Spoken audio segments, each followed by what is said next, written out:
So without any delay, let us proceed with the next talk for the day. As a resource person, we have with us Dr. Avik Bhattacharya, professor at IIT Bombay. So his talk is on the topic Introduction and Application of SAR Polarimetry. I request Mukala Smritika, Student Chair, IEEE GRSS Student Branch Chapter, MIT Manipal, to introduce our speaker. Smritika. Good morning, everyone. I'm here to introduce the second speaker of the workshop, Dr. Avik Bhattacharya. Dr. Avik Bhattacharya received the integrated MSc degree in mathematics from IIT Kharagpur in 2000 and a PhD degree in remote sensing, image processing and analysis from Telecom Paris Tech, France, and the Ariana Research Group, INRIA, Sofia Antipolis, France, in 2007. He is a professor at the Center of Studies in Resources Engineering, IIT Bombay. Before joining IIT Bombay, he was a Canadian Government Research Fellow at the Canadian Centre for Remote Sensing in Ottawa, Canada. He received the National Sciences and Engineering Research Council of Canada's prestigious Visiting Scientist Fellowship at the Canadian National Laboratories from 2008 to 2011.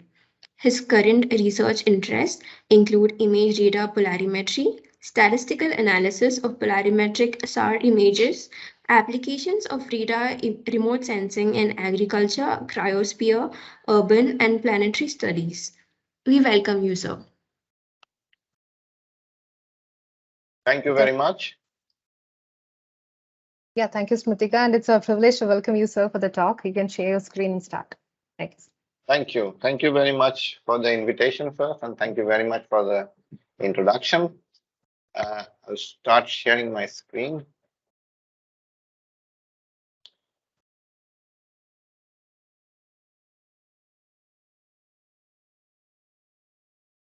Yes, sir, it's visible. Okay. So good morning to all of you. I could see a lot of participants over here. That's very exciting. And I'm sure that you had now listened to a wonderful lecture by Dr. Shashi Kumar. He's a very expert in the field of SAR and SAR polarimetry, interferometry. So my talk will be briefly on the introduction and application of SAR polarimetry in which I work. So I come from the Microwave Remote Sensing Lab at the Center of Studies and Resources Engineering at IIT Bombay. So the topics will be some of the very basics of SAR and SAR polarimetry, some of which you might have already seen from Dr. Shashi's lecture. Then we move on to some basic target characterization concept. And then at the end, we wrap up with SAR data applications and some of the tools which have been developed in our group. So I will try to remove or try to be as less with the mathematics over here because it is just 1.5 hours of talk. So the idea is that in SAR polarimetry, so you have already seen that what does the radar measures. So radar it's an acronym, but it's now used as a word. So what we measure is the radar backscatter coefficient, the sigma naught. So you transmit and receive. Exactly what it is measuring. So it measures the backscatter coefficient, which is the energy received by the sensor compared to the energy received by an isotropic scatter. So this is in the dB scale, so it's log scale. So this is exactly what you measure. But when you measure this, typically, it's not always true, but typically, when you see a data set, when you have this measurement of sigma naught in dB scale, what can you infer from the data sets? We can say, well, if it is very high, the backscatter coefficient is very high, possibly it could be from the man-made target, could be terrain slope towards the target, very high rough surfaces, and so on. It can be very high from rough surfaces, moderate, agricultural crops, and so on, and to very low when it comes smooth water, because when you have nothing backscattered, because everything is forward scattered.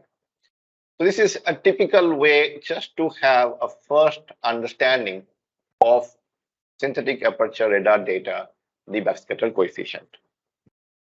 Now, why it is gaining popularity, the radar remote sensing. As you have already seen, that it provides wide sense coverage, all weather. It is very important for quantitative estimation of geophysical parameter and many other applications.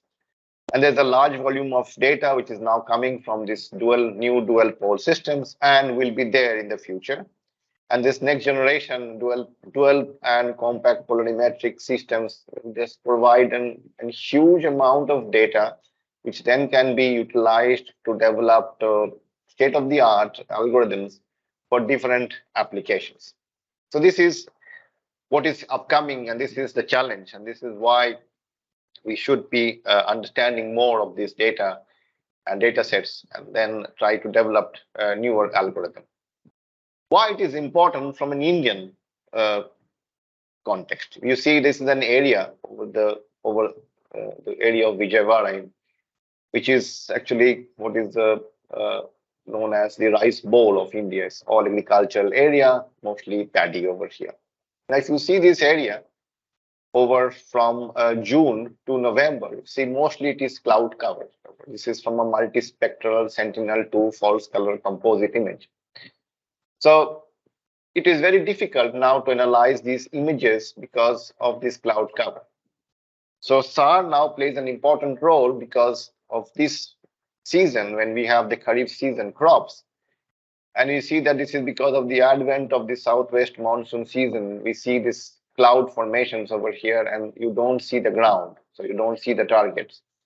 But with the Sentinel data sets and the same time acquired image, you see, so with the VV polarization, well, you can see clearly the area which is covered with paddy. This is very important from the context of India and from an agricultural point of view. This is the area which I was talking about, the area of Vijayawada. You can see the images which are false color composites made of synthetic aperture radar data, polarimetric data, and compact polarimetric data. Just a way to visualize the data in a false color composite. Of course, these false color composite, unlike what you have in the optical data, which is from the reflectance properties or the reflectance band, here they are more from the scattering information, so the scattering physics. So these bands, which are used as an RGB, have their own physical meaning.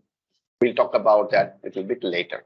But just to give you an idea that how these images, when they are in fully polarimetric data sets, so this image and this image in the compact polarimetric data, how they look like, how they differ, and so on. The difference is because of the acquisition modes, different acquisition mode, and so hence you have different information, which is characteristics of different targets over here.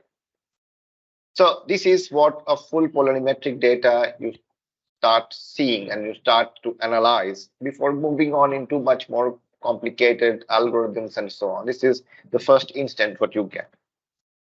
But if you just look into a data sets and if you just talk about only the intensity properties of the data. So we have the backscatter intensity as we have seen before, the sigma naught image. Then you can also look into the intensity information, the temporal variation of the SAR backscatter intensity. This is over an agricultural area. You can see these are all RGB images. The RGB are put in terms of the temporal variation. And you can see that the fields are marked over here. This is in HH, in VH, and VV. So you can see there are differences because of the differences in the polarization. But this is only giving you the information of the intensity backscatter. That's it. It's only one type of information only. Now, what is important over here is that when we deal with the polarimetric SAR data, full polarimetric SAR data, or dual polarimetric SAR data, or compact polarimetric SAR data, that means we want to utilize an intrinsic properties of an electromagnetic wave, which is polarization.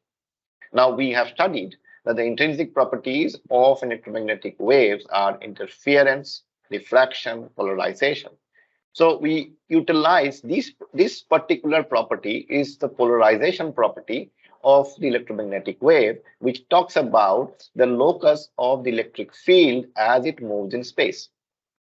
So this is what is another dimension of the electromagnetic wave. Apart from only the intensity, we are utilizing the polarization. So you can see, simply you can look into as the green being the horizontal polarization and the blue being a vertical polarization.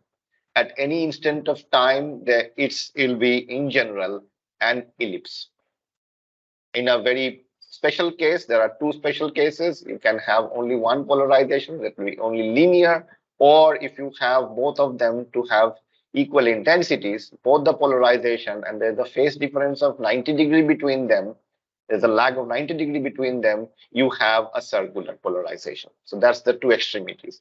But in general, the polarization is an ellipse. That means it at any instant of time, if you just cut over here, you get the ellipse. This is an ellipse shape over here.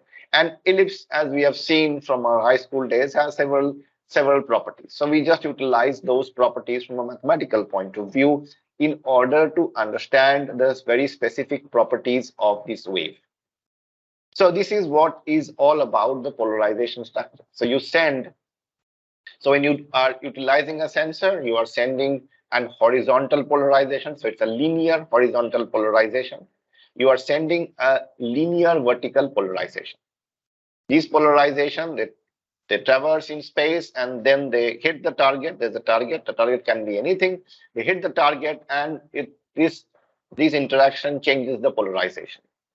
And some part of them is absorbed, scattered away, and so on. But some of them you are receiving back at the sensor. But at the sensor again back, you're again measuring the horizontal and the vertical polarization. And this is what is the total information which you're getting is along with the intensity, you're also getting information about the polarization. So that means the change of the polarization is what is important. The change is the information which you would like to infer for applications, for different applications. So this is exactly what we are measuring. Now, there are two ways of understanding it. First, as we have seen, for the dual polarimetric sensor, which is nowadays we are all looking into the Sentinel-1 dataset. The Sentinel-1 dataset is a dual polarimetric system. That means what it is. So you're transmitting one polarization. In this case, and for Sentinel-1 case, it is transmitting either an horizontal or a vertical polarization. So you're transmitting that, but you're receiving two polarization, two orthogonal polarization. The same one again. So if you're sending a V, you receive a V and an orthogonal to that as an H. So this is what is the system, how it is measuring. So you're sending an X, but you're receiving the like polarization, which is the co-polarization, and a cross polarization. And you just keep it like a representation. So there should be a representation, because how do you represent these data sets? So this representation is called as a Jones vector representation. So it's a vector. Vector of it's a 2 × 1 vector. So you keep that. And each of one of them is a complex measurement. It's a complex number. Why? Because the SAR sensor being coherent in nature, so you're measuring voltages. So it's coherent in nature, you have the real and the imaginary part. Also, we can understand that you measure the amplitude and the phase also. Unlike when you measure in an optical, you measure the reflectance. So what you're measuring is an energy density concept. So you're measuring the reflectance property. So it's a scalar quantity. Over here, you are measuring not only the intensity, but also measuring the phase along with that. So each quantity over here is a complex number over here. This is what is called as the wave polarimetry or dual pole system. Either can call it in any way. Mostly it is called as dual pole system. Then if you move on, just be careful and you move on to the full polarimetric system, which is also called as the scattering polarimetry, then things are slightly different and are slightly complicated also, in the sense that here you have to transmit two polarizations subsequently. You transmit an X, measure X and Y, then you switch the polarization, transmit Y and measure X and Y. So what you have is this one. You measure X and Y and X, and similarly transmit Y and measure X and Y and Y. So if you just put them together, it is actually now a 2 × 2 complex matrix what you measure. Unlike before, when you measured only a complex 2x1 vector. Here, for a full polarimetric system, you measure the 2x2 complex matrix. This is called a Sinclair matrix. But the thing is, fine, this is a representation. How do we see that in an image? I'll just show you in an image. This is an image of the San Francisco Bay Area. This is the image of a false color composite image. We'll see that how it comes. But let us try to see into each and every element of it. So that means one pixel of the image is a matrix. So remember, one pixel of the image is a 2x2 complex matrix, which has these 4 elements over here. So you can see that how it looks like. So I zoom in an area. This is the zoomed area of the Golden Gate Bridge. You have all seen this in many different images and videos and so on. But you see there are 3 lines over there. There are not 3 bridges, of course, over there. There is only one bridge. You see 3 of them because of different echoes you have. Because you have an echo which is from the bridge and the water and back. Then you have an echo which is coming from the water and the bridge and back. There is an echo which is coming from the bridge and going directly back. So there will be multiple kind of echoes it can have over here. Well, 3 of them kind of are prominent, but there are others which are kind of fading away because of low energy content. But this is the information you have, the amplitude of the HH component. And this is the real and the imaginary part. As I mentioned, each one of them is a complex quantity. So you have an amplitude and you have a phase of them. So you can see that this is, of course, there is information content, but if you see them individually, they may look a bit random. But there is information content over there. SAR being a coherent system, it measures the amplitude and the phase. So let us go ahead and see with the SHH. This is the SVV. Similar, of course, but there's a difference. I just switch this slide. You can see this is HH, this is VV, this is SHV, the one which is cross. And since we are measuring the system is monostatic, which means that the transmit and the receive is the same over here. That means it's co-located sensor. So that means it follows the reciprocity, the antenna reciprocity theorem, in which HV is equal to the one which is the off-diagonal elements are the same. So either you transmit H and receive V, or you transmit V and receive H. They are similar. Well, they're not exactly same when you do a measurement, but theoretically they can assume to be as same, provided the certain properties holds. In a monostatic sensor, these properties hold, and hence they are taken to be the same. So if you see this is what you measure as the first measurement of a 2x2 complex matrix for a synthetic aperture radar full polarimetric SAR data. Now let us move on into some of the techniques which you have also already heard about. So there are a number of techniques which can be utilized from SAR data.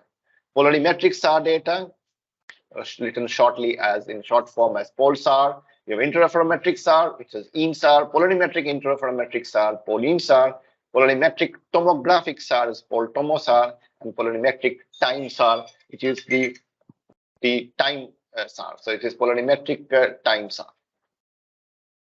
So what is polarimetric? So we'll only in this lecture we'll only talk about polarimetric SAR. So it's PolSAR we'll talk about. So what is PolSAR? So the measurement over here is one scattering matrix. So this is the one measurement which you have over here.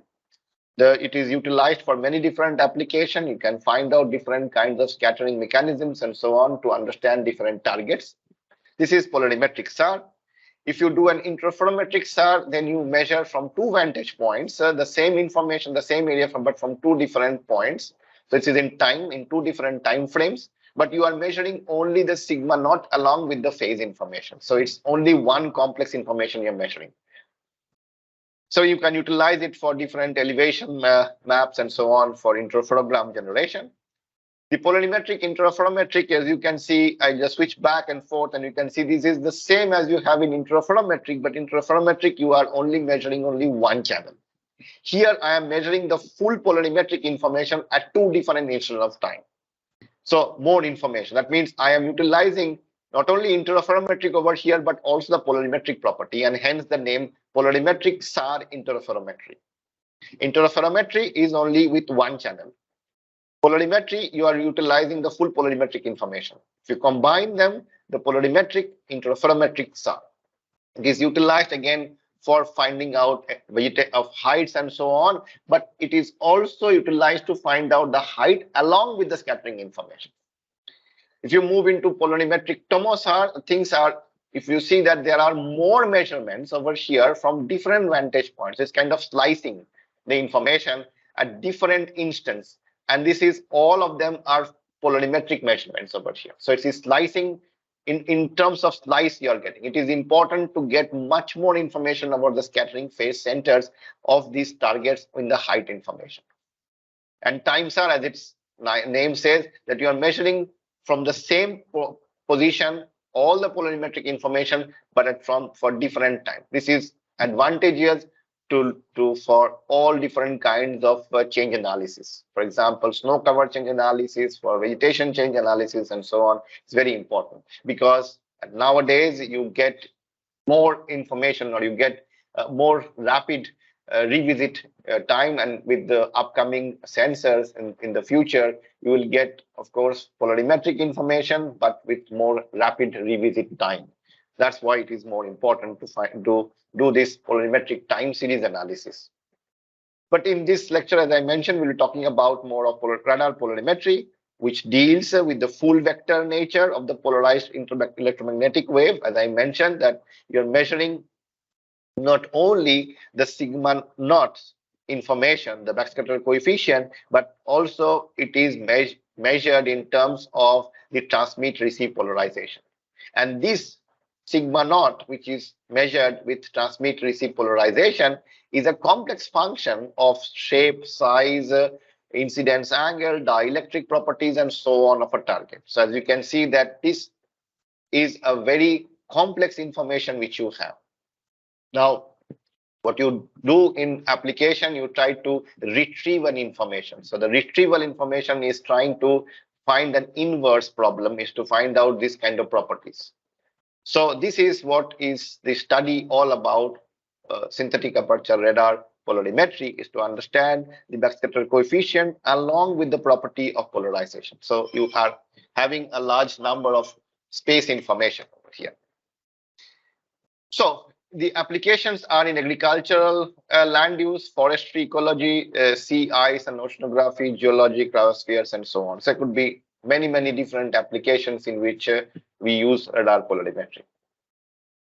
So what is coherent and incoherent scattering? How do we distinguish between them? Simply, if you see a diagram tells you that. And if we have a nice structural property or structure of the target, then things are much more polarized. When you send a polarized wave, then the scattering is also polarized in that sense, because it is structural, so the polarization information is intact. But if you have natural target, crops, vegetation, forest, and so on, you tend to get multiple scattering. And these multiple scattering, then they randomize, not completely, but partially randomize the incident polarization. And in that case, you start getting the polarization changing, and this makes things incoherent. So this is what is the starting point when you understand SAR polarimetry, which means that when I have such a case, when I have targets which have a shape, size, and geometry, then things are much easier to analyze. Well, easier in the sense that you have more completely polarized wave. Then when you measure this S matrix, which I mentioned earlier, that each pixel is an S matrix, then this is enough to characterize the target. But things becomes a bit more complicated when you have this kind of an incoherent measurement, when the polarization structure starts changing. In that case, you have a partially polarized wave. It's not completely randomized, but it is also not completely polarized. It's somewhere in between, basically. So then this S matrix is not enough to characterize. So now what you need a statistical description of it. And this is where you start your understanding. So I'll not go into the details of the mathematics over here, but just to give you an idea, that how the data is represented. When you measure a SAR data, how it is represented. That means, as I have showed before, if you have a coherent measurement, then each pixel is a scattering matrix. It is in coherent case. So you have this 2x2 complex matrix, which you have seen before. But on the other side, when it is incoherent, then as I said before, that we need a statistical description of this. How do we do that? So that there are different ways of doing it. So that means you take this matrix as a way to vectorize this matrix. And when you vectorize this matrix, you come to an ensembling averaging of that as an outer product of the vector. And this is, again, you have a pixel measurement, which is a coherency measurement or a covariance measurement. So you have all deal with covariance structure. So this is a covariance structure. So that means one pixel now is an ensemble average of its neighborhood. And hence, this is now a covariance structure. So one pixel is now a covariance structure, which is ensembled over its neighborhood pixel. Now what it changes, now before it was one pixel was a 2x2 complex. In this case, it becomes now one pixel becomes a 3x3 complex matrix. But there's a change of information because it has come from here, which is a coherent measurement, which is called as a scattering matrix, to either a covariance matrix. There are two names, of course, not to confuse. They are both covariance structure, but just that we use two different basis matrices for vectorizing it. The name in the nomenclature of SAR polarimetry, one is called as a coherency matrix, the other one is called as the covariance matrix. But most popularly, people use coherency matrix because of it being directly related to the scattering mechanism of a target. So these are the two representation of the information which is captured by a full polarimetric radar data. Either 2x2 complex for a coherent case or a 3x3 complex when it is an incoherent case. So that means we can go from, so the point is that it's easier that we can go from one to the other. You can go from this coherency matrix to this one. There is another representation, which is a real representation. I have not talked about it over here, but sometimes we would like to work on a real space. So, sometimes we tend to use on a real space because maybe the complex domain is not very easy sometimes to deal with. So there is another representation, which is a real representation, which is a 4x4 here. But if you see, you can go from one to the other seamlessly by just a unitary transformation. You can move from one to the other. But you have to be careful when you start analyzing these data sets. So this is the representation of polarimetric SAR data. So just to see how the data sets looks like, we have already seen that. This is an image again of the same area. I'm taking of the San Francisco Bay Area. This is an optical Google Earth image, which you see that. This is a false color composite from a radar sensor. This is what you see as a first image, what is known as the poly RGB, the poly false color composite in RGB. So you can also see the same thing of this area, which is the Mumbai. This is where I come from. This is the area of Mumbai. This is where exactly I am at the IIT Bombay campus. And you can see this is the area of taken from a radar set 2 data sets. This is the false color composite, and the false color composite is formed by this. So this is the HH minus VV modulus of that is the red. The HV modulus of that is twice of that is the green, and HH plus HV modulus of that is the blue. That means why this is because this has a physical meaning. HH minus VV, the modulus of that corresponds to something which is an even bounce scattering. That means scattering which has happened after even bounce, 2, 4, and so on. The blue one corresponds to scattering which is odd bounce scattering, 1, 3 scattering, 1, 3, and 5, and so on. And this one is kind of scattering, which is kind of a randomized. You do not have a particular structure over there. So it is a cross polarization. That means you transmit an H and receive a V. That means your H polarization, which was transmitted, mostly has changed into another orthogonal polarization, or vice versa. Transmit a V and change it to an H, which means that there is a change of polarization, and this can happen when you have multiple scattering. So you lose information of the incident polarization because it is so much of randomized because of the multiple scattering. It is still polarized. It is not unpolarized. It is still polarized, but the polarization information has been randomized because of this multiple scattering. So you can see that if you individually look into them, this is what you have, the HH plus HV. This is HH minus HV because it is more strong when you have the urban area. This you are seeing a bit more on the water body. This is the HV. You see more over there in everywhere, of course, in the urban area also, because the scattering from urban area is also randomized over here. This area is the Sanjay Gandhi National Park. This is the forest area. This is also very high over here. So this is the HV component. If you combine them, you get this kind of a false color composite image. But another point is that we always have talked about that it is HH and VV and HV and so on. So why only talking in terms of the linear polarization? Why horizontal and vertical only? The question can come. Yes, of course, it is not that we have to restrict ourselves only to the horizontal vertical case. We can go for other polarization. Since we have a full polarimetric measurement, we can transform from one polarization to the other polarization seamlessly just by an unitary transformation. So there is no change of information. It's just that you're going from one basis to another basis. You have an HV basis over here. The basis is HV. You can go to a circular basis, left-right circular basis. That means you can have a polarization which is right circular. That means it is traveling with a right circular or a left circular. So you can have two different polarization over here.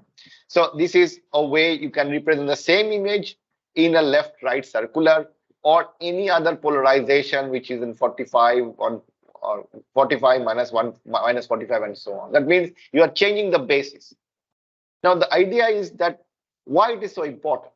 It could possibly be important for many different applications because maybe an information which you can capture in only the linear basis may not be enough. Maybe there is an information which is much more prominent or you can attribute in another polarization basis.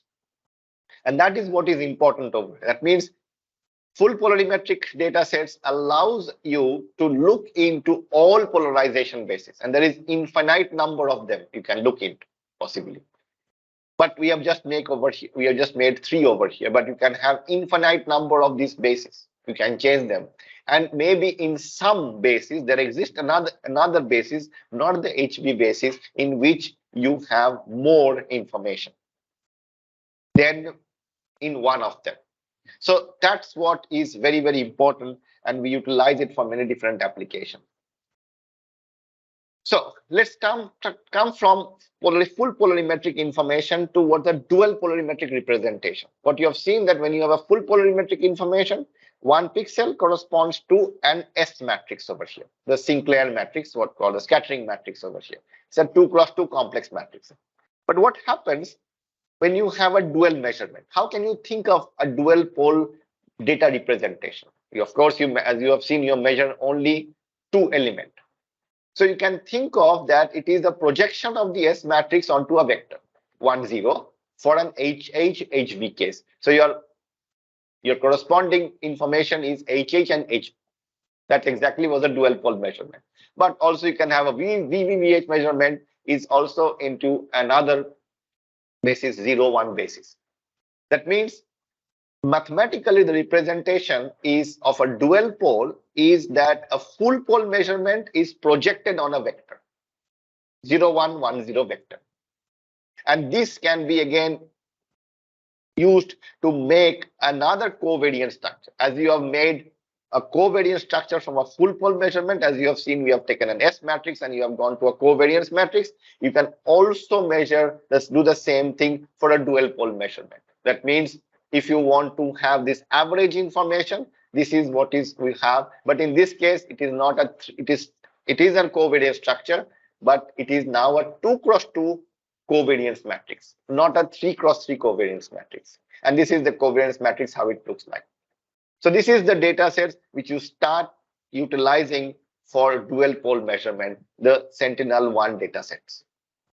So when you say, I have a Sentinel SLC data, that means you start utilizing from here. When you have this data set, then you make the covariance matrix and you start utilizing from a covariance structure over here. What happens when you have a compact data set, the compact polarimetric data set? Then you might again think that, well, it could also be, as it is a dual pole measurement then this is also could be a projection of the S matrix. And yes, it is actually a projection of the S matrix, but slightly different than. This is a projection onto this kind of a base of a vector, 1 plus minus I over here. And if you see that this now turns out that the measurement is now a composite measurement. So it is a measurement of HH and HV and VH and VV over here. So it's a combination of HH, HV and a VV measurement. You do not have them separately. You cannot separate them out basically. And that's what is the information which you have from compact polarimetric data. So again, if you look from a perspective of a scattering metric representation in a linear HV basis, this is again can be thought of as a projection onto such a vector over here. And as you have did before with the dual pole, you can also make over here a 2 cross 2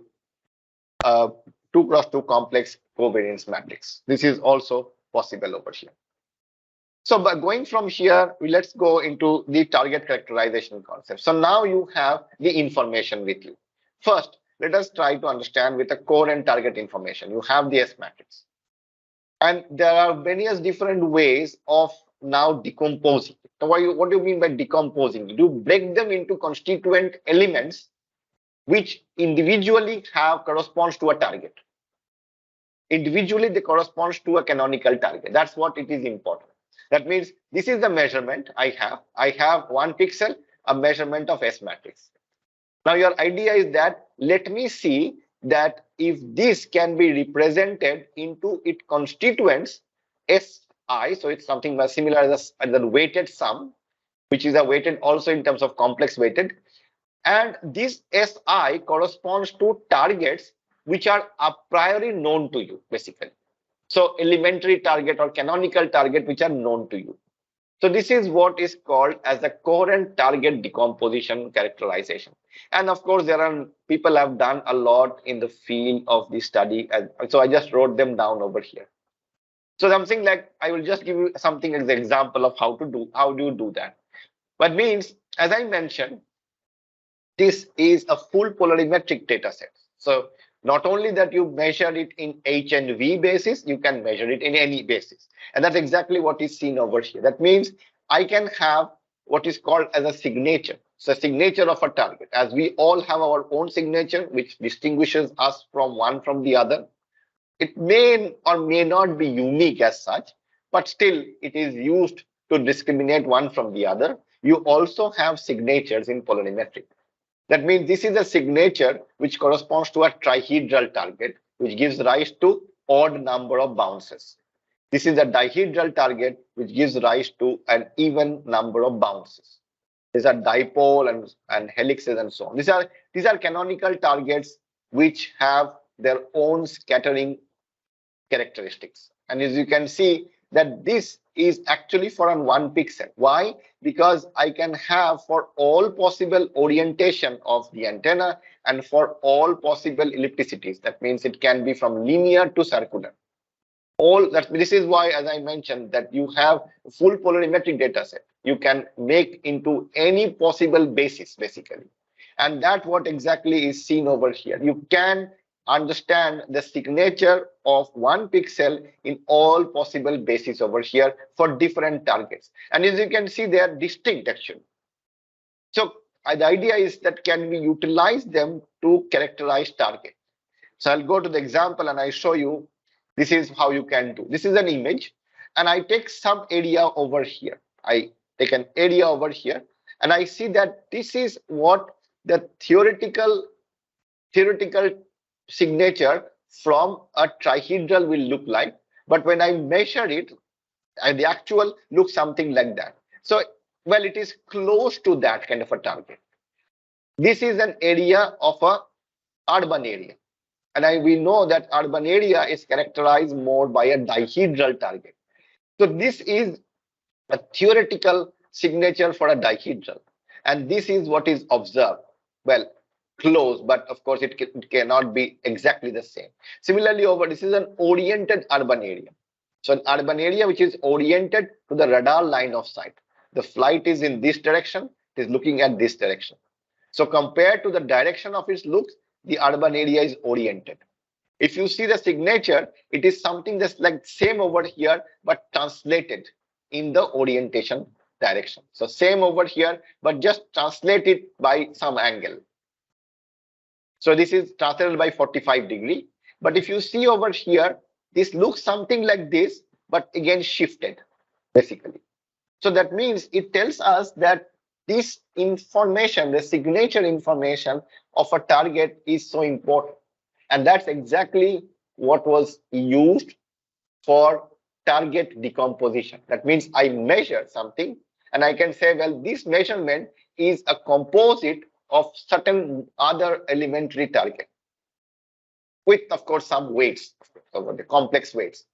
And this is what is important, because then you can characterize the measurement, which is from an area, which can be composed of different kinds of target scattering mechanisms over there. This is for coherent measurement, when your information is S matrix, single look complex image. But let's try to see what do we have when we try to have this incoherent measurement, when we have a partially polarized case, when you have the target where it is distributed, which is mixed. You do not have one target over here, but there are targets which are mixed. For example, agriculture area, forest, and many other cases, or any natural scenario is a mixed scenario. You do not have one target in one resolution cell, which is not possible, theoretical. So in that case, what do? We try to understand it from this aspect. That means we measure these S matrices, and with this we try to form an average target. And this is exactly what we have seen before, that we try to ensemble. This is what is called as an ensemble average. We ensemble them in the spatially over the neighborhood pixels. And this is what again is a starting point when we characterize it for an incoherent situation. So if you see, this is the same diagram as we have seen before, but different, because before we have only seen this. It's a pure target S matrix for coherent case. And that's what you have seen before. Now, when we move into the incoherent case, from here we make these covariant structures, what we have seen before. Then this is an incoherent measurement. And then there are many different methods or models or frameworks to characterize them. I name them as two: conventional setting and a non-conventional setting. I'll tell you why they are. The conventional setting corresponds to those methodologies or frameworks or algorithms which has been developed in the past years. They are very popular, has been utilized a lot for different applications. One is known as the model-based decomposition. The name suggests everything. That means you are trying to fit into model to your measurement. So you have a measurement. Now your measurement is this, because before your measurement was an S matrix, but now you have averaged them. You have an ensembled average information. So your image now, one pixel is now this information. And so this is the information you start with. So the idea of model-based decomposition is again something like you form an incoherent sum of targets where you can utilize them as models. So you can have different models to model them. The other one is an vector eigenvalue, and this is much more of a mathematical abstraction. So since this matrix has certain properties, it is Hermitian and positive semi-definite and so on, you do an eigenvector eigenvalue decomposition over there, and from there you characterize a with some target with some parameters, you characterize the scattering mechanism or the scattering information from there. So these two are two different ways in which you can do it. One is more physical, one is more mathematical. These are the two ones which I call as a non-conventional setting. One is called a power factorization, not decomposition. Here the names are decomposition, here it is factorization. I'll tell you why it is factorization. The other one is simple over here. This is model based, this is model free. I am devoid of any model over here. These two are the two ways in, this is what is called as a non-conventional setting. Let us quickly move on to how they are.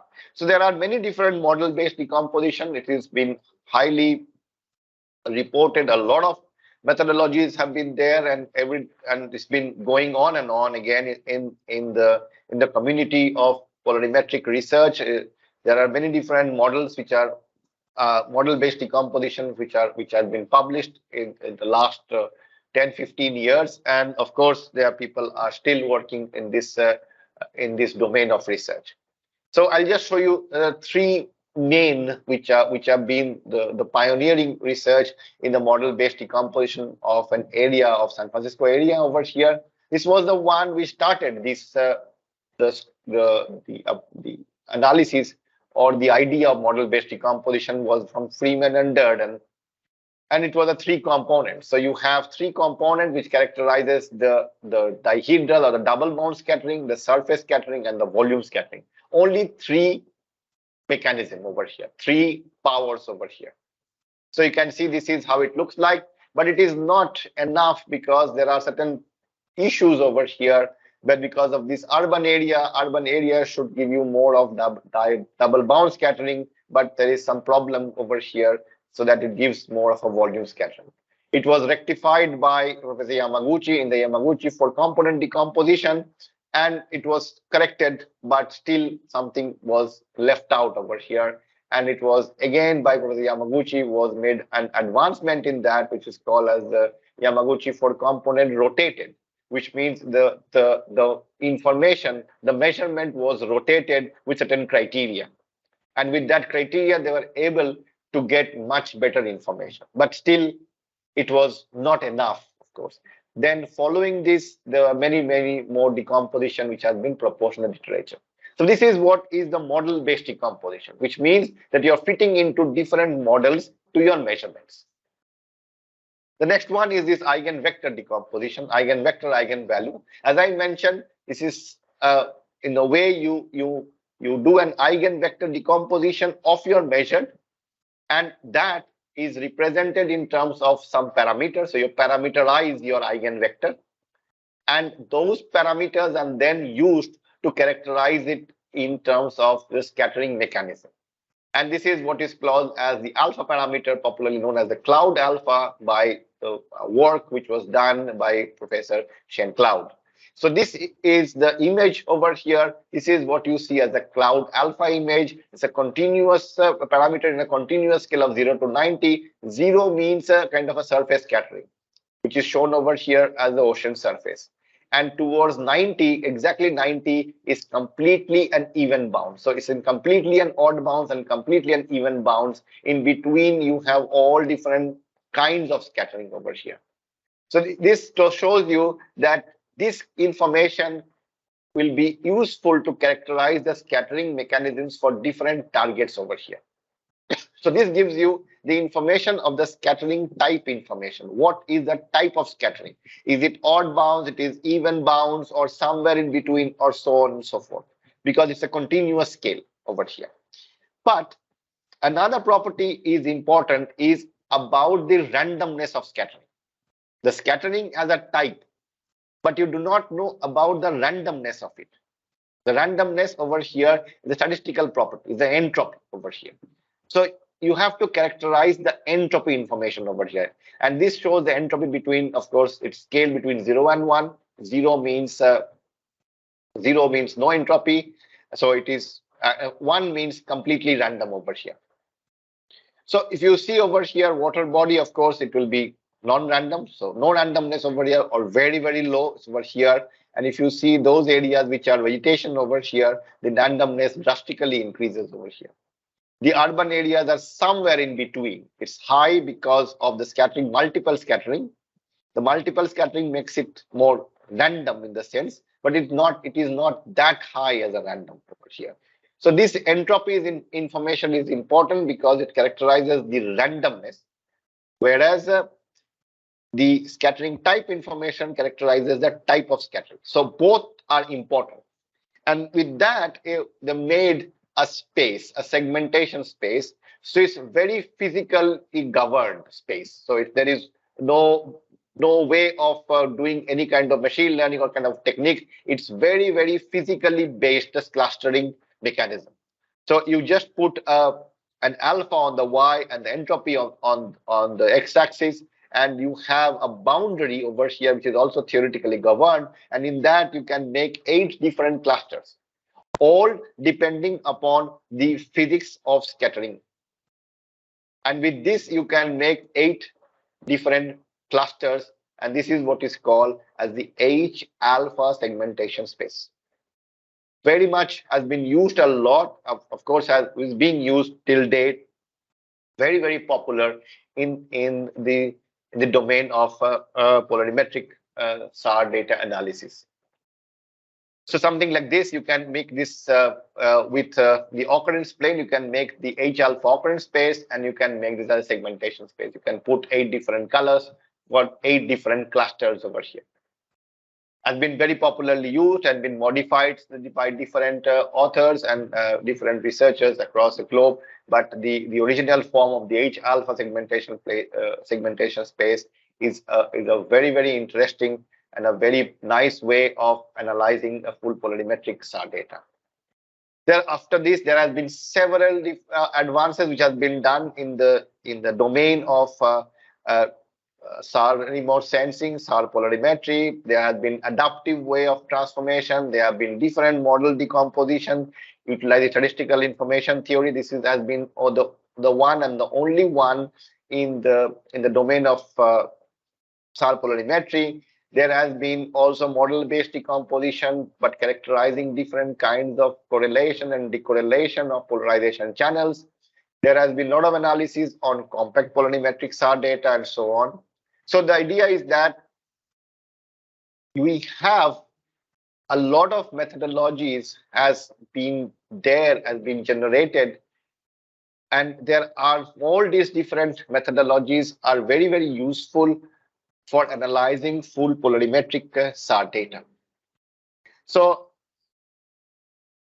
you have the PolSAR Pro software, which is from the ESA, the European Space Agency. I would request all of you to go and start playing around with some of the data sets which are available, and start playing around with this wonderful software which has been there in the community for a long time. And this is the latest version, and you can see that there are many different functionalities over there, and you can look into all these different properties of fully polarimetric SAR data. You can characterize with different targets and so on. And as I just wanted to show that in the decomposition, polarimetric decomposition, this is the one which was developed by us, which has the fully polarimetric information coupled with statistical information theory for different for analysis of the scattering power information. I'll just show you an example of this. This is what an example shows. This is the Pauli RGB image of the area of Barcelona. This is the one, the existing one, which you have shown as the Yamaguchi 4 component. This is the one with the newer one as the BF4 decomposition. You are able to characterize more of the urban area. Over here, you can see this is an area of Kyoto. This is the Kyoto area. This is an area which is mountains and forest and so on. With the Y4 original decomposition, you are unable to characterize the urban area properly because it is of so much of different scattering mechanism, very complex scattering mechanism. But with the newer approach, you are able to capture this information quite nicely over here. So this is available in PolSAR Pro. I would request you to play around with this wonderful software of Pulsar Pro. So with this, we move on to the non-conventional setting. So as I mentioned, the first one talks about the power factorization. What you have seen till now? You have seen till now decomposition. So you have a measurement, but then you are making them to be as incoherent sum of targets in model-based decomposition, in coherent decomposition, and in the eigenvector eigenvalue-based decomposition. This is just an eigen decomposition of that. But here we are trying to find out a factorization method. Now, why it is so important? It is important because we are able to characterize the target from here, target descriptor from here. There is it is a framework in which you can find out the scattering type information along with the power. Now, why it is important? It is important because, as you have seen before, that utilizing the model-based decomposition, we are only characterizing the power, the scalar information. So it is dihedral or double bounce or a single bounce or a volume and so on. So it is only power measurement for a single pixel. When you move to the eigenvector decomposition, as I mentioned, what you are trying to see is you are parameterizing the eigenvector, and from there you are able to find out the scattering type information. It is scattering type. Is it even bound scattering or an odd bound scattering or whatever in between, anything. Along with that, you are also able to get this scattering randomness in terms of the entropy. But these are two different methodologies altogether. In one, you have power, scalar information. One, you have scattering type information and randomness. The idea over here is an unified framework. The unified framework allows you to find out the scattering type information and the power together inside one framework.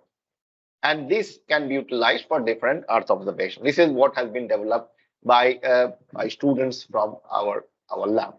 And you can see that here first we have this data, and from here we are able to first characterize the scattering type information. If you remember, just few slides back, I showed alpha, cloud of alpha, which characterized between 0 and 90. 0 means odd bound, and 90 means completely even bounds. It looks similar to this one. There is another parameter which talks about the asymmetry in scattering. There is another parameter which talks about the purity, which can be thought about something close as the entropy. If the entropy is very high, the purity is low. It's just an inverse kind of parameter, but of course not directly an inverse, but you can think of as something like that. So it's a purity parameter. This is from the area. You can also look into from an area which is having a sea surface with ships over here. It's an ALOS2 image. You are able to find out this information of the ships in terms of the first dominant scattering, the second dominant, and so on. That means I am also able to characterize them in terms of the dominancy. What does it mean? It means that what the target characteristic dominancy mechanism is.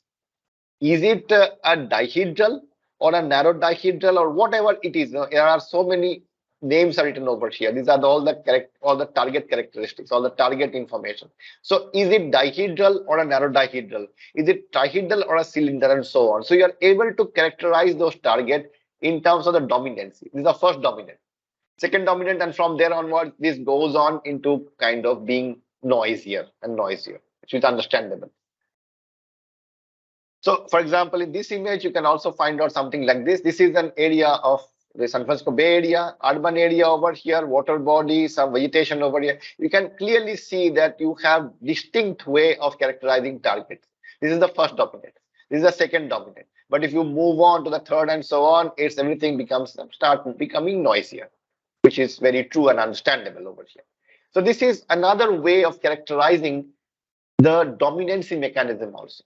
We have found out the characteristic, but also the dominant mechanism.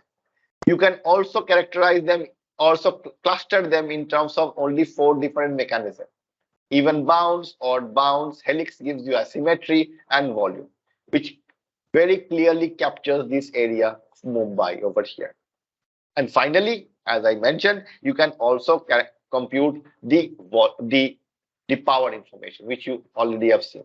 So that means you can see this is under one umbrella or one framework. You start finding out the scattering types, the mechanism, purity, and so on.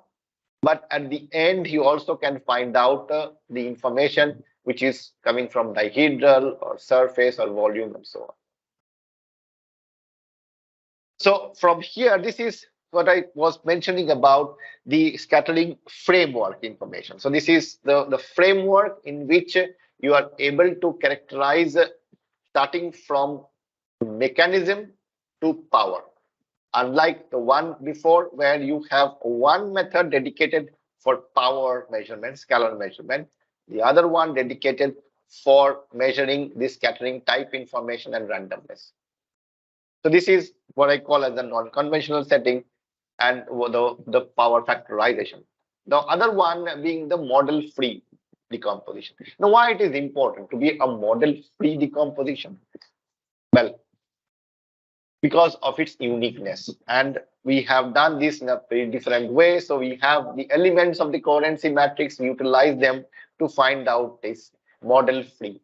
Now, model-free justifies what? It justifies uniqueness. Because of the fact that when you have model-based decomposition, you are relying on the models which you will be using. Now, if you start changing those models, your decomposition or your output, your final result starts changing. Now, it is non-unique in the sense that you do not have one set of models. Anyone can come and change the model as and when they like, because, well, they can say that this model fits better than the other one. So it is more dependent on who is using what kind of model. Of course, there are some standard way of utilizing it. There is a standard of way, but it may happen that it is you are changing the model for different purpose, and hence it is non-unique. Model-free justifies uniqueness. Here also, that's the one before you are able to find out the scattering type and the power simultaneously. Unlike the two methods which I have shown, in which you have to find out one of them, you find out power, use another method where you find out the mechanism in the conventional setting. Here also, like the one previously in the non-conventional setting, you can find out. There is a major problem in model-based decomposition is the way the powers are computed. You can land in pixels which can have negative power. Now, this is absurd because this is not physically justified to have something as a negative power. It doesn't exist in nature. Power has to be positive. But the way it is computed, the whole structure and methodology for model-based decomposition, you land up with negative powers. Then you have to do a post-processing to remove this negative power. But this method directly forms everything which is non-negative. Don't have to worry about anything. And it is equivalent for all different acquisitions. You can do it for full polarimetric, compact polarimetric, dual co-polarimetric, bistatic, and so on. The one which I showed before, the conventional setting, is only for full polarimetric data set. But this one can be extended for any type of acquisition mode. And the parameters are role invariant, which means that it doesn't change, those parameters doesn't change with the radar line of sight. Because if something starts changing with the radar line of sight, then you can land up in trouble, because this information which is carried by this descriptor or parameter will change according to the line of sight, which is not what you would like to have.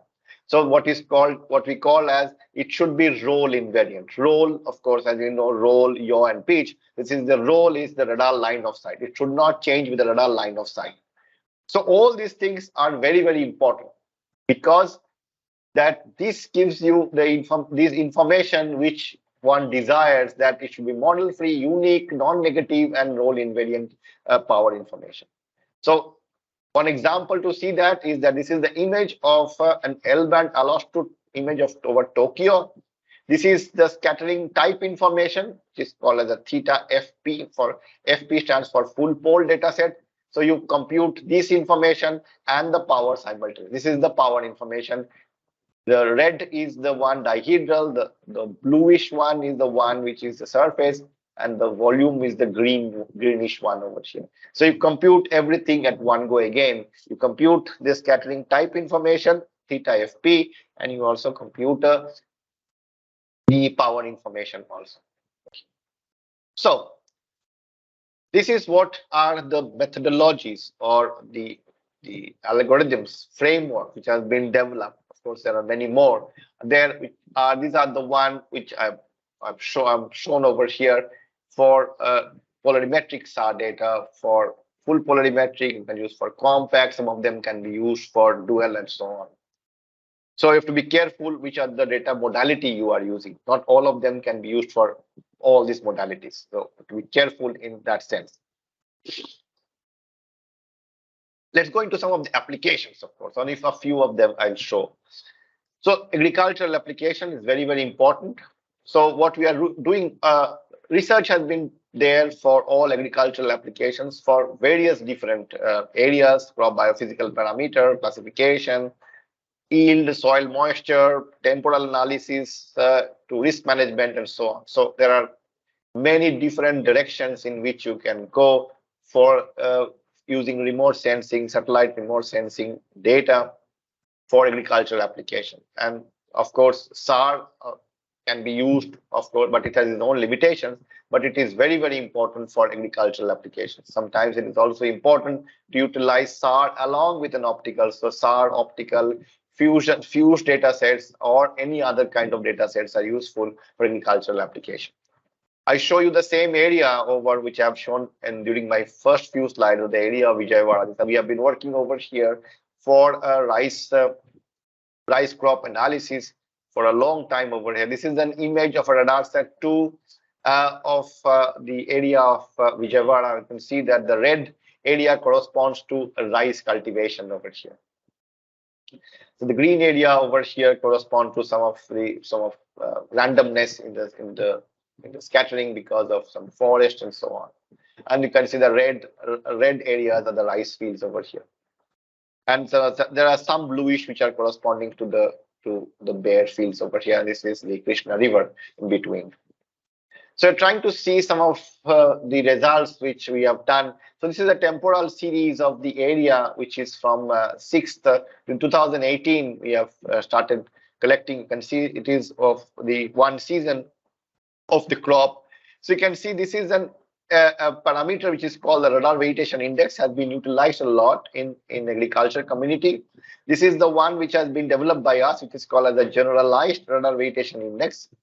And you can see that when you have there is no crop, no paddy, it is not, there's very bare or water surface over here. But as you can see, when it starts growing, paddy starts growing, this parameter over here, the RVI, the radar vegetation index, is unable to capture the changes occurring over here. It looks the same even though the crop is grown. But as you see in this new parameter which has been developed by us, the generalized radar vegetation index, you start capturing over here. Over here, as you can see, there are no rice has been coming up over here, and here it starts coming up over here, things changes over here. So that means it can pick up those changes with this parameter, not this one. Things becomes more interesting when we move ahead in time from 9th to 11th to the harvest, of course, in November. You can see these both areas, this is unable to capture at all because of the way this parameter is derived. But in our case, we are able to very well characterize the changes happening over here. But you can see over here, it changes over here because of this area now being cultivated. And since it has been cultivated, you have the fields which are rough on the scale of the radar wavelength. And since there's a roughness which is coming from the cultivated land on the scale of the radar wavelength, this starts picking it up. But this is kind of a misleading information over here because this is from the area where the crop has been harvested. It is coming because of the randomness in the scattering, because of the harvest, and because of its interaction with the scale of wavelength, which is of that scale. So this is much more informative over here. If you start seeing from another area, this is a movie which tells you about how this information, the GRVI, is able to capture from the growth season. This is an area where you have different crops over here. This is an area from Canada. And you can see different crops are in different stages over here. And with this, you are able to characterize different properties or different types of its scattering at different phenological stages of the crop.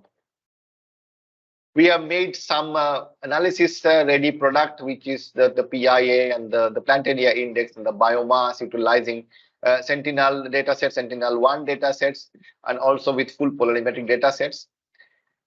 We have developed also for coming from, so the GRVI, the Generalized Radar Variation Index, is for full polarimetric datasets. You need a full polarimetric radar data to compute the Generalized Radar Variation Index. But what happens if you have a dual polarimetric system as a Sentinel-1 dataset? For that, we derived, or we proposed a parameter which is called as the Dual Polar Radar Variation Index, shortly named as DPRVI, which is a combination of the degree of polarization. The degree of polarization characterizes the amount of polarization structure in the scattered wave.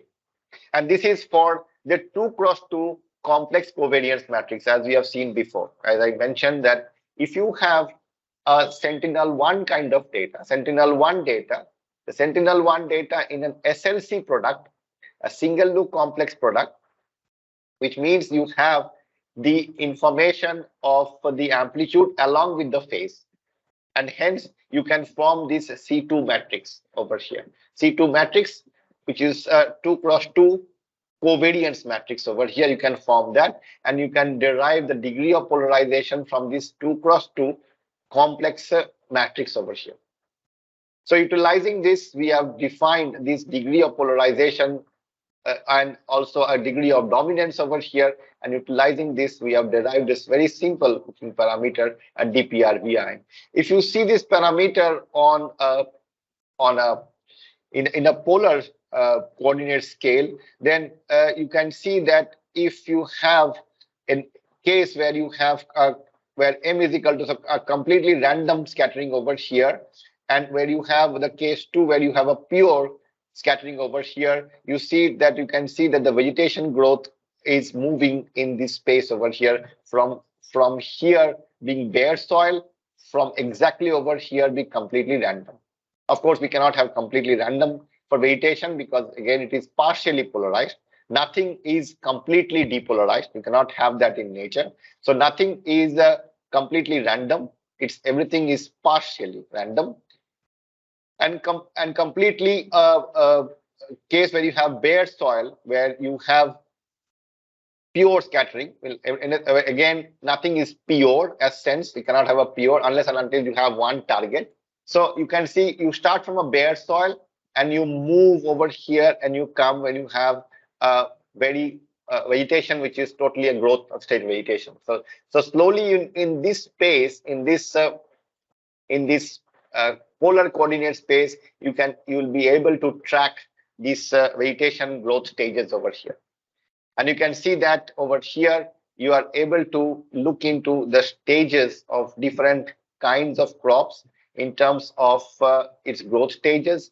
You can see the RVI, the Radar Vegetation Index, and our DPR. This is the RVI for dual pole. It has been modified for dual pole also. And you can see the DPRVI well captures the stages, the phenological stages of that crop over here.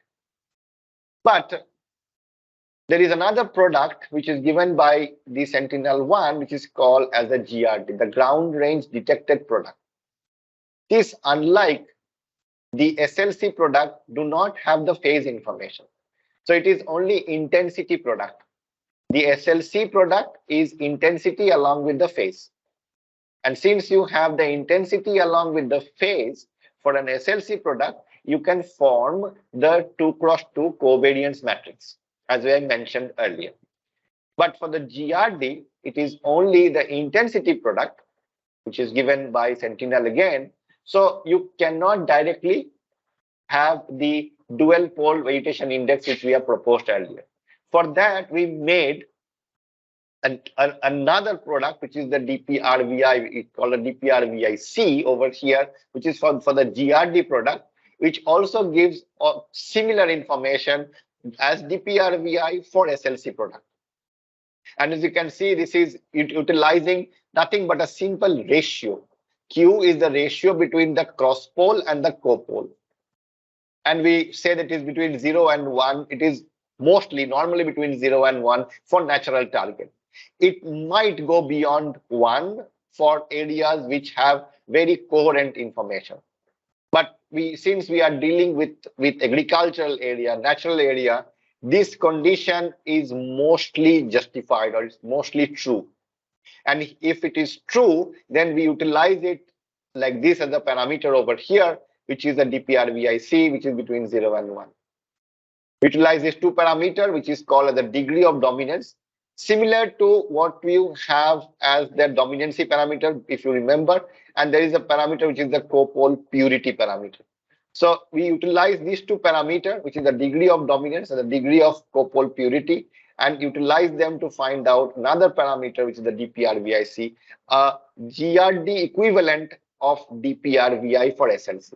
And this is utilized for the analysis of crops over here, and it is also utilized for soil moisture retrieval and so on and so forth. So it has been utilized for many different applications in agriculture.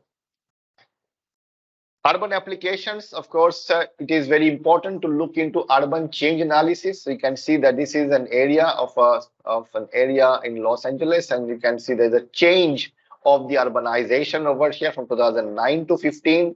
And using the polarimetric information, this is the image, this is the zoomed image of that area, and you can see the changes over here.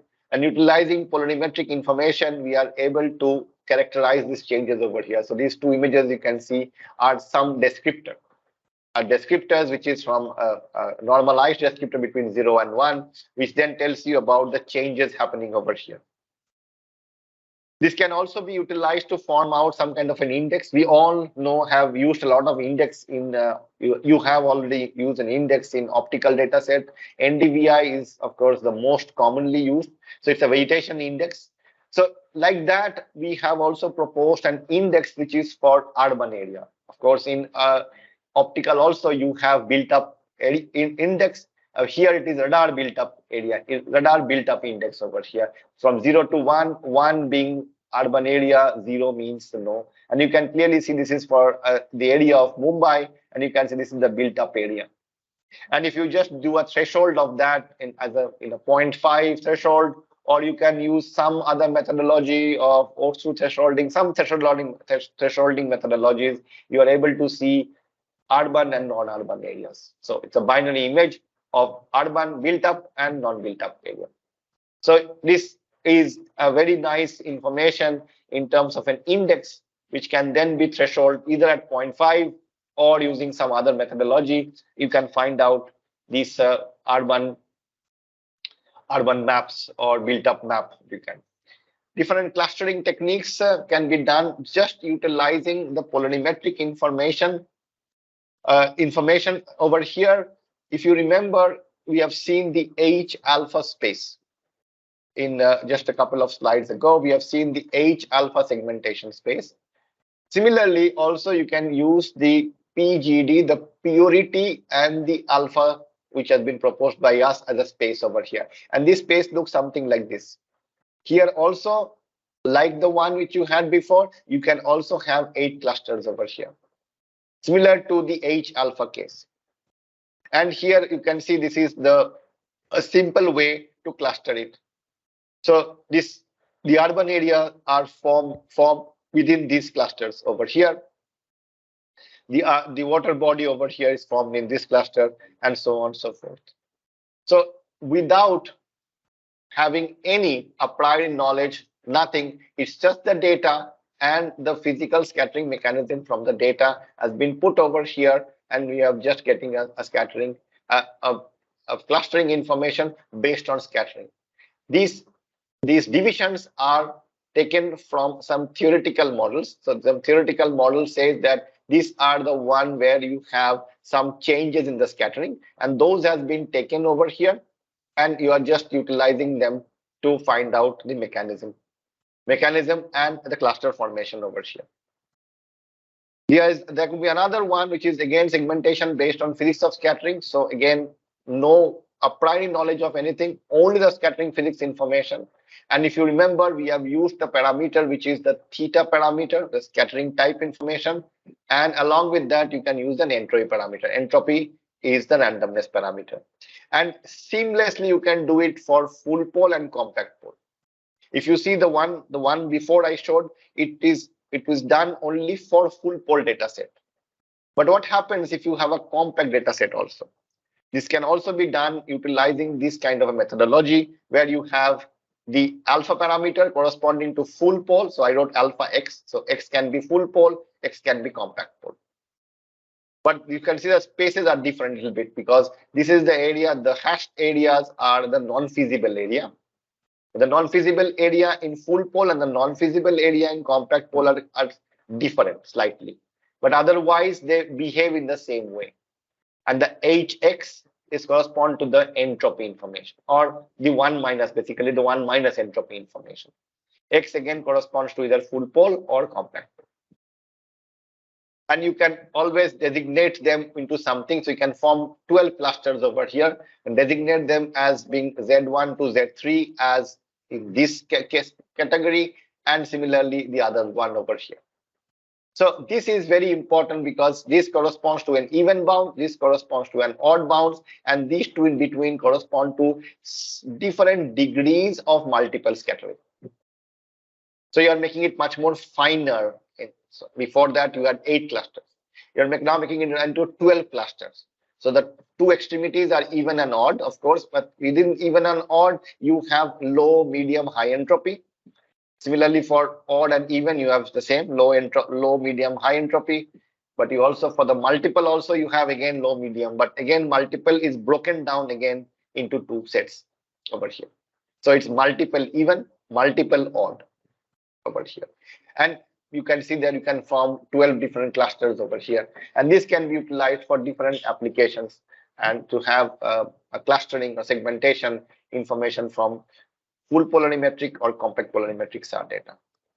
The third one is again based on another physics of scattering information, which is, as you have seen, as I talked about, the model-free decomposition.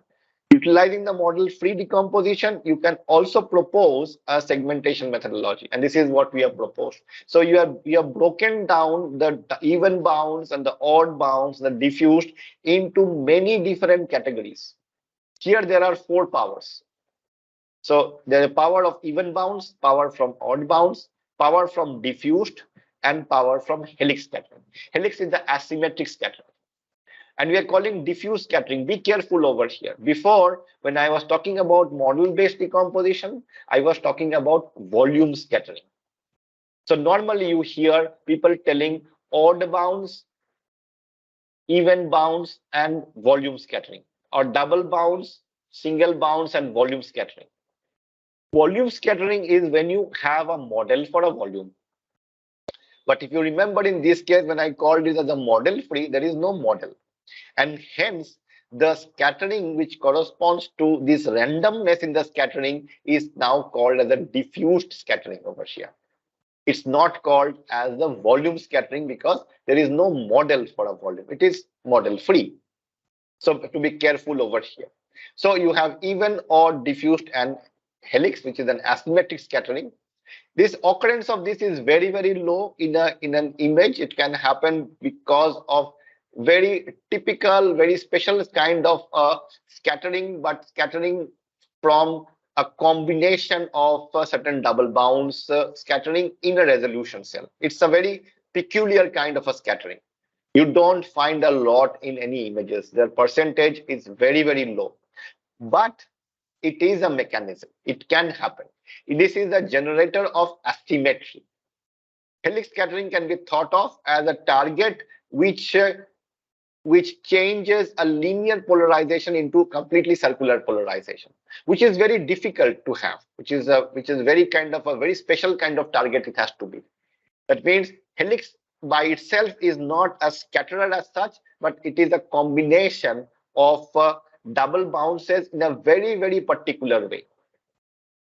But it happens in urban targets. You can find them in urban targets, but with very low percentage. But then we can divide them into these different kinds of clusters, and here you are able to get to a 24 clusters over here, much more finer over here with different conditions over here.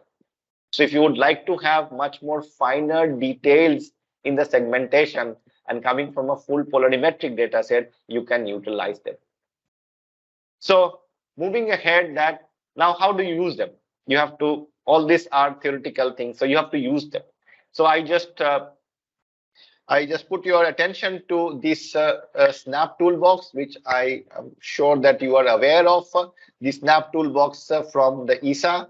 And now in the snap toolbox, in the recent version, you can see that in the radar, in the drop down of radar, you see polarimetric. You can see there are this radar weightation index which is there, and the one which I have just shown to you now, at least two of them, the dual pole index and the generalized weightation index, the GRVI and the DPRVI, they are there in the snap toolbox. They have it is now been implemented over there. There is another one which has been developed by us also. It's in compact. I have not shown it over here in this lecture, but this is the three are available for dual pole. This is for SLC dataset, not for GRD. Okay? This is for the SLC dataset, the dual pole weightation index, the compact pole weightation index, and this is the generalized weightation index for full pole dataset. This is available, and you can play around with this for your datasets. I have shown also to you the model free decomposition. If you go to polarimetric, you can go to decomposition. There is this, you can see again in the drop down menu, you can see there's a model free 3 component, there's a model free 4 component decomposition. If in that model free 3 component, you have the double bounds, the even, odd, and the diffuse scattering, 3 components only. In the 4 components, you have the even, odd, diffused, and the helix component also. So you can have these 2 are available now in the full polarimetric decomposition, and the 3 and the 4 components. If you have a data sets, you can play around with that in the snap toolbox. If you go to the polarimetric, if you go to the compact polarimetric and you go to the CP decomposition, there is again a model free 3 component, which is the model free version for the compact dataset. So we have given the one for full pole, but we have also given it for a compact pole also. So you can utilize them, and if you need any help, you can always write to us. We'll be happy to help you. Moving on to many applications which can be done with the available data sets on the Earth engines, the Google Earth engines. We have done some work on the Google Earth engine for rice phenology, phenology estimation, and so on.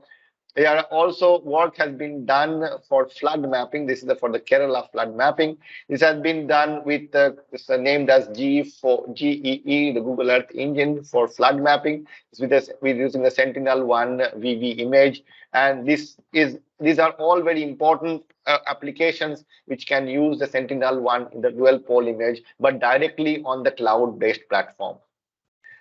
You can utilize it again for we utilize for forest fire change analysis and in the GE platform, and this is, you can see the VV and the VV post and the pre on, and the VH and the VH post and the pre. You are able to see the area which is infected by fire area. So this is the forest fire utilization. There's also code available. You can just run them. So this is also very important that this is also available on the cloud platform utilizing the Sentinel-1 SAR datasets. Moving from Earth, we go to Moon. There are datasets available from our own Chandrayaan missions. The mission 1, the Chandrayaan-1, which was the mini SAR data, It has been utilized a lot for analysis of different kinds of terrain application of applications of the lunar surface, the lunar regolith, the dielectric properties of the regolith, and so on. This is an image of a mini SAR data over craters. You can see there are different craters. And this is again an image which is a decomposed image by the decomposition named as S omega given by us long back. You're able to see different kind of scattering mechanisms over. This is to characterize the surface characterization of the lunar surface using the mini SAR dataset. This dataset is in the compact dataset. This is a compact polarimetric dataset. You have utilized this dataset to find out different lunar regolith dielectric properties, utilizing different concepts from compact polarimetric SAR data. This is also available. It can be also used. The newer one, which is the Chandrayaan-2 data set, the DF-SAR data, the dual frequency synthetic aperture radar data set, it has, of course, as I said, dual frequency. It has an L band and an S band. It has full pole and compact modality. Is very rich in information. And you can see this is again an image of our L band data sets. We have found out some parameters. You can utilize them to find out different parameters. These are the same parameters which has been utilized by our own methodologies of decomposition of 3 and 4 component decomposition. This is the image which shows the power information, the power scattering information. Where you see green, this is diffused scattering, diffused from this crater over here. Something which is bluish, a bit darkish, is over flat area. Something which is pinkish over here is kind of scattering, multiple scattering, maybe over some rough terrain or boulders and so on over here. So you'll be able to differentiate. This is, you can see over here, the green is also extending over here. This is from the ejecta of the crater. So when the crater is formed, there's a whole lot of the regolith is now thrown outside, which is called as the ejecta. So the ejecta is formed, and from here you will be able to see a lot of diffuse scattering coming up over here. So this gives you an analysis of how the surface looks like. And of course, there are numerous number of craters over here. So we believe in the reproducibility and the replicability of the research which we do. And of course, it is a must for the community of researchers. So all this, what I have shown, are all available in terms of in repositories in GitHub. We also have something which is called as a Polsar tool. This is a plugin to generate polarimetric descriptors in QGIS. So this is this is also available. This is a plugin. You can just, whatever I have shown, are almost all of them are available over here. If you need any other information, please do write to us, because all of them are made available for the community to utilize for either to learn or for applications in for full polarimetric SAR data, for Earth observation, or for lunar, and so on. So the upcoming, what is coming up in the future is a lot of data sets will be available. The ALOS 4 will be coming. Sentinel 1A is operational. Unfortunately, the 1B is out of order, but you'll soon see 1C and 1D. There'll be ESA, the ROSE-L mission, which is the L-band synthetic aperture radar. We'll have our own NISAR mission, so we'll be giving you in dual frequency L and S band. RadarSat Constellation mission is up and running, and there'll be many more. The biomass mission and many more will be coming. So there'll be huge amount of synthetic aperture radar data set in different modalities, so full polarimetric, the compact, and dual, and so on. With, of course, high revisit time, with better resolutions, and so on. But you know that all this information would be very difficult now to analyze, with just using a machine. So now everything will be going on into doing on a cloud computing, on a Google or a Microsoft Azure, Amazon, and recently you will have the map, which is from the NASA ESA collaboration over here. So everything will be now on a cloud based. So we are going on in that direction now. So whatever these new dual pole products which we have, the GRD descriptors, we are making it available for the user community. As you can see, this is a movie which tells about this area where you can see the evolution of these parameters for different conditions of the crop, and it will be very, very useful in the future. So free sources of data are available. Of course, if you can go to the Copernicus Hub, you can look into the Jet Propulsion Laboratory. The UVSAR data sets are available. You can also order them. You can look into the Alaska Satellite Facility. Wonderful data sets are available.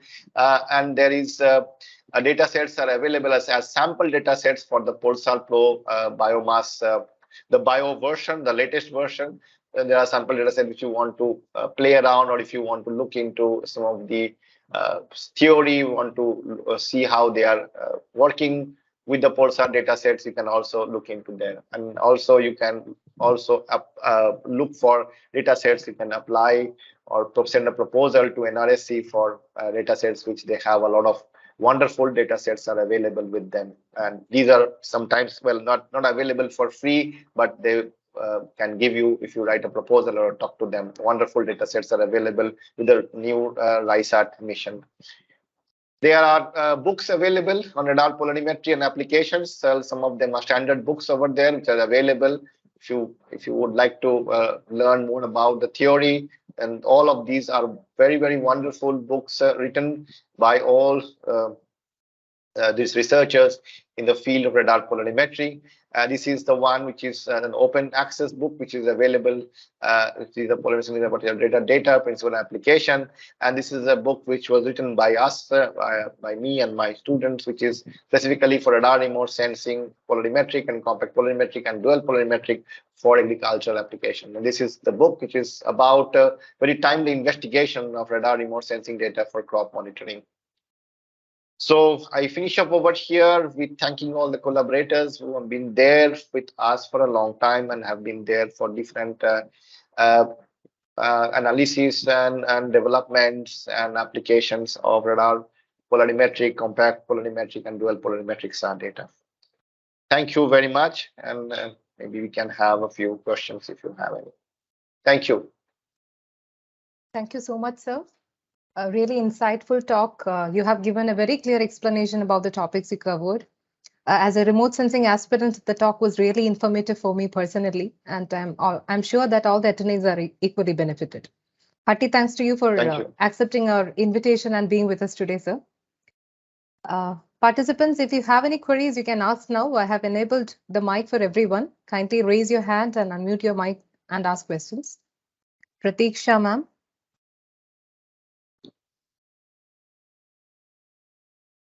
Hello.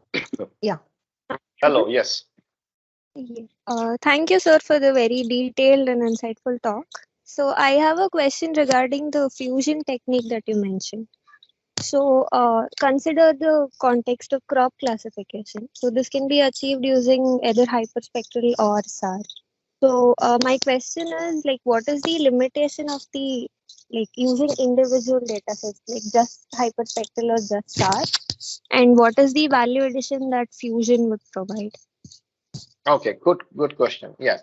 So first of all, well, when we look into the fusion, of course, it has to be, they has to be acquired simultaneously. So because of they cannot have a time difference or time lag and so on. It should be cloud-free data for an optical sensor and so on. Then when you talk about fusion, then these two data sets, well, if they are of the same resolution, of course, Sentinel-1, Sentinel-2 of same resolution, then it is better in that case. But if you have two different resolutions, then you have to downscale one resolution into another one and so on. So there are all these things which you have to be very, very careful about. Now, when you are trying to combine them, kind of fuse them, see, the word fusion can be treated in a very different way. The fusion word can be treated that I take an optical image, I compute some of the descriptors from there. But these descriptors, as I am talking about, are reflectance properties. They are coming from a very different properties of the crop or from natural targets. So reflectance is a very different. But when you have the SAR data, it is characteristics of the target shape, structure, dielectric properties, and so on. Where on the other hand, the reflectance properties comes from a very different context or different chemical properties of the target. So it's very different. NDVI is very different from DPRVI, for example, as an example. So the one way is that you extract this information from a SAR data and an optical data separately.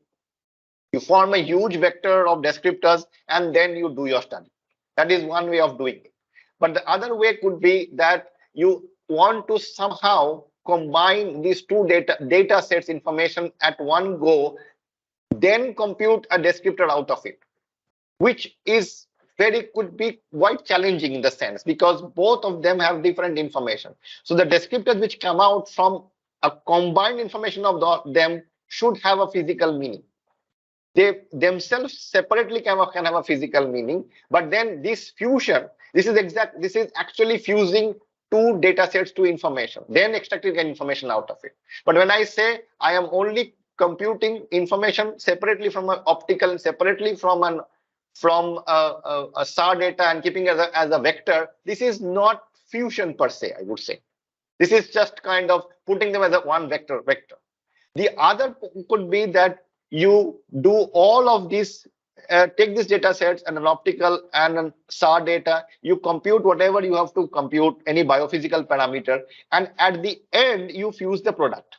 The product is fused at the end. So it is not at the data end you are fusing it, but at the end you are fusing it. So there are different ways in which you can think about it. But the most common way people does it is that they have the descriptors from the SAR, have it from the optical, provided they have all the same resolution, the one which is optical is cloud free and so on, and utilize this vector of information, or the space is enlarged, the information space is enlarged, and this is utilized for different application for agriculture. Thank you. Thank you, sir. Thank you, ma'am. Any other queries from the participant side? Not, we'll end up the session. Sir, can I share your mail ID with the participants in case of need? Sure, of course. I'm very happy. Okay, as I mentioned also in my presentation that all of these are available, freely available, all this course. But if the participants would like to do some specific work and is unable to do, or something is not working, please do write to us or write to me. I will be able to connect you with the students or whoever is in charge of that, and they will be able to, I mean, this I have done for other communities or other students across the globe, and I'll be very happy to do that. Okay, thank you so much, sir. Thank you for once again for accepting our invitation and being there today, and it was really an insightful talk. Thank you so much, sir. Thank you very much for the invitation, and I congratulate you for having this wonderful session. Thank you so much, sir. Thank you, and wish you all the best. Thank you, sir. Thanks a lot. So participants, I'm sharing the feedback form for the day one in the chat box. The link will be open for another 15 minutes. This would be considered as attendance for the day as well. Along with attendance, we are downloading from Teams in between, so treat this to be mandatory. I'll just share the link in the chat. Kindly fill it within 15 minutes. Now we inch towards the end of the session scheduled for day one. Very happy that the most of the time we have consistently 100+ participants, and the session was really interactive, and expecting the same response tomorrow as well. The meet link for day 2 is also been shared in the previous mail. Participants, if you have any queries about the workshop, you can reach me in the contact number mentioned in the mail I have sent you. I'm also sharing the email IDs of both the resource persons. If you have any further queries on the topics which we have already covered today, you can mail them and clear it out. I'll just put the mail IDs of the resource persons in the chat box as well.